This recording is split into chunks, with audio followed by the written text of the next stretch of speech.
Les amis, hier j'ai pris un trade sur XRP, c'est pas passé loin du stop loss. Alors la question fondamentale, est-ce que je vais me faire recter ou est-ce qu'au contraire je vais réussir ce trade? On en parlera aujourd'hui à la fin de cette météo, on ira un petit peu analyser ça ensemble et on fera un petit concours. Est-ce que Noctis va se faire recter ou non? On rira bien et le gagnant remportera un cadeau.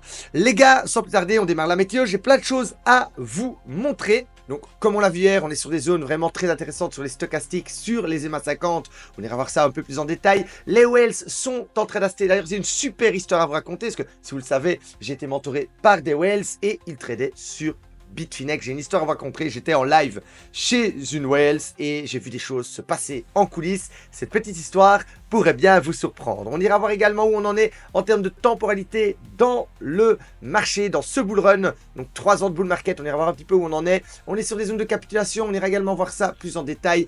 Nous sommes en train de préparer un breakout majeur sur la tendance. On ira voir ça en détail. Le creek vient de se terminer, on sprint, on devrait repartir. On ira également voir ça plus en détail. Les amis, sans plus tarder, on démarre tout de suite. Bonjour à tous et bienvenue dans la Météo Crypto. Je m'appelle Noctis et chaque jour je vous amène des nouveautés et des stratégies pour vous aider à vous faire de l'argent sur ce marché. Si vous êtes nouveau sur cette chaîne, alors n'hésitez pas à vous abonner et à activer la cloche de notification dès maintenant. Alors hier les amis, on a vu qu'on croisait les stochastiques dans le bas à chaque fois qu'on croise des stochastiques, qu'on retouche les EMA 50 ici, on a un décollage, on vient de les toucher, on devrait avoir un décollage, ça c'est le contexte. Et qu'est-ce qui confirme cela les amis? Regardez un petit peu ça en coulisses, pendant que tout le monde était en train d'acheter avec vraiment très agressivement le pump des élections, les whales de Bitfinex étaient en train de vendre et de se payer agressivement sur la montée. Ensuite, si vous me connaissez, on a commencé la chaîne YouTube par ici. Et j'ai dit que je mettais un petit orteil et que on sait jamais si on remontait d'un coup. Mais voilà, elles ont fait la même chose que moi. Donc je trade comme les whales. Fier, je suis. Donc j'ai mis, ils ont mis des petits orteils, ils ont un petit peu accumulé, On a eu le drop une deuxième fois, une troisième fois. Et là, ils ont acheté massivement et ils sont toujours en train de racheter. Ils sont retournés à la normale. Il y a eu un transfert entre les gens qui ont acheté. Les whales ont vendu, ils se sont payés. Ensuite, les gens ont acheté trop haut, ils ont capitulé, les whales ont racheté. Alors, les Bitfinex whales, c'est simplement mes mentors tradaient dessus. Ils avaient un groupe. Moi, j'étais en stage, j'étais formé à Bangkok par des whales. Et j'ai terré le nom parce que c'est les gens qui veulent rester en privé, c'est logique. Donc, en gros, j'étais chez eux. Ils ont un groupe de 40-50 personnes. Alors, on était à l'époque où le Bitcoin était à 12 000. Hein, donc, on n'était pas dans ces zones de prix. Et ils étaient tous ensemble dans un groupe Telegram et au téléphone en call d'équipe. Et voilà, moi je mets 6 millions levier 30 et ils étaient tous et ils avaient positionné des millions chacun en même temps et paf, et on avait vu le prix qui avait monté je pense de 500 à 1000 $. C'est énorme pour l'époque, c'était énorme pour l'époque. Et ils étaient tous sur Bitfinex. Donc les amis, moi quand je vois un graphique de Bitfinex et que les whales sont en train de faire quelque chose, j'ai souvent tendance à donner beaucoup de crédit à ce que je vois. Les amis, ici, on a des bull market de 3 ans, bull market de 3 ans, bull market de 3 ans, avec le bear market, Et bien regardez, j'ai copié exactement la même taille de la barre. Donc on est en pré-bull run, on monte en escalier, on est en pré-bull run, on monte en escalier. Et regardez ça, la même distance ici. Hop, exactement la même distance. Donc il reste encore vraiment jusque fin 2026 une vraie fenêtre de tir pour la phase mania, la phase la plus explosive. On est vraiment sur les mêmes fractales qu'en 2017 alors que tout le monde pense que tout semble perdu. Moi je dis les gars, vous n'êtes pas prêts à mon avis pour la suite, donc dites-moi dans les commentaires un petit peu si vous êtes prêts pour cette phase. Alors j'ai même dû raccourcir la boîte et je pense que c'est pas plus mal parce que là on était sur un marché peu liquide, maintenant on est sur un marché institutionnalisé où il faut beaucoup de capitaux, donc je l'ai réduit, mais c'est pas impossible, voilà, que ça nous donne des targets à 200-300, vous savez que c'est mes targets, et en plus de ça, si j'avais collé la boîte, elle arrivait là, et il n'y avait plus place sur le graphique, donc je l'ai réduit pour l'esthétique, et également parce que c'est aussi plus rationnel. Alors c'est une estimation, mais voilà un petit peu en termes de projection et de temporalité, ce qui nous reste à venir sur le cycle. Donc oui, c'est une partie courte, mais c'est une partie courte qui peut être très explosive où on peut faire le maximum d'argent. Ça s'appelle la phase mania.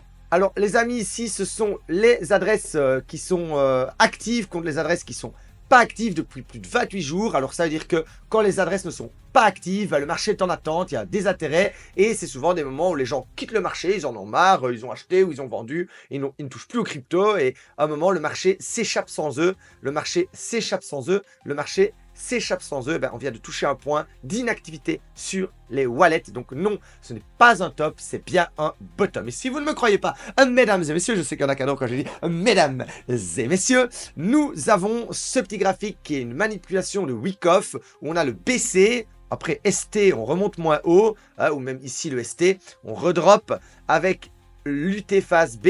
Ensuite, on descend dans un bon grand cric. Alors, j'ai posé une question. Est-ce que vous avez kiffé ce gigantesque cric dans la face, On spring. Alors là, on y est pour le moment. Alors, j'ai une question à vous poser, les gars. Est-ce que ça spring bien, Donc, échange de mains faibles aux mains fortes.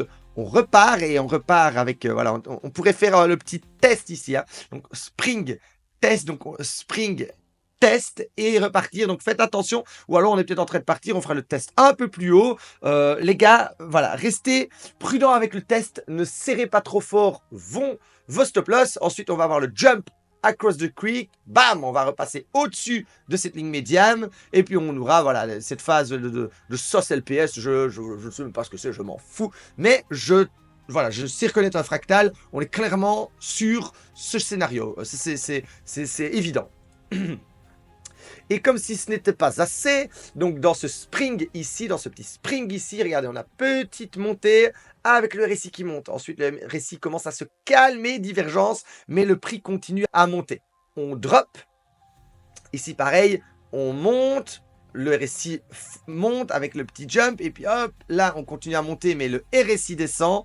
Et avec la capite, avec le spring, et on ressort de ce canal sur le RSI. On est sur le point de faire un breakout qui pourrait renvoyer la suite en grosse bulle. Hop, on est vraiment ici. Regardez comme c'est fou, mais on a vraiment le petit picot ici, puis on remonte, puis on est dans une zone un peu morte. C'est la même chose ici. On a le petit picot, on remonte, on est dans une zone un peu morte. On est dans cette zone un peu morte qui pourrait laisser après quelques pétards qui pourraient arriver relativement vite. Le prix s'échapper très fort, très vite, très haut dans un délai relativement court. Alors les amis, on va faire un petit pari. Si je me fais sortir au stop loss, on est tout prêt, je tirerai au sort quelqu'un qui aura dit Noctis, tu vas te faire recter. Donc je rappelle que mon stop loss, j'ai mis 10 000 $ dessus. Il y a 150 $ de stop loss, parce que j'ai un stop loss à 1%, donc je suis à 1% 50 si je résume, voilà, 1% 70, donc voilà, il y a 170 $ à gagner si je me fais recter. Donc si je monte ainsi, hop,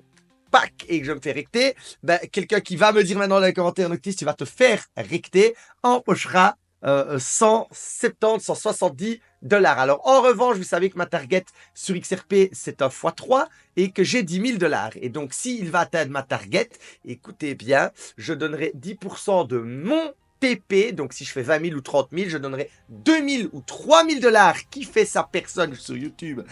Oh, oui, on est des BG chez Noctis.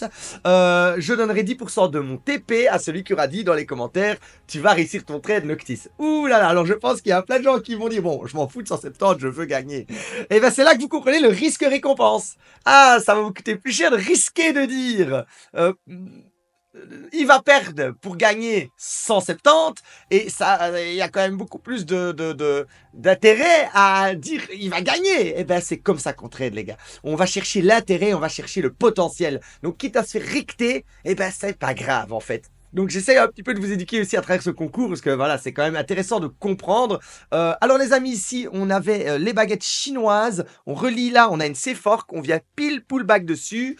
On cherche un peu la mer dans le trou de la serrure. Donc si on a le dernier test, voilà, ça fera ça et Noctis sera parti. Par contre, si on part et qu'on a le test ici, on pourrait avoir un truc comme ça et repartir dans la tendance. Donc le trade n'est pas mort, le trade reste toujours très sympa et on verra un petit peu comment il évolue. De toute manière, vous savez, j'avais déjà encaissé ma perte. Si vous n'avez pas vu la vidéo d'hier où je parle de XRP, je vous invite à la regarder, je l'épingle juste en haut ici. N'hésitez pas à me laisser un max de commentaires, si vous avez regardé cette vidéo jusqu'au bout et je vous dis à demain pour une nouvelle météo.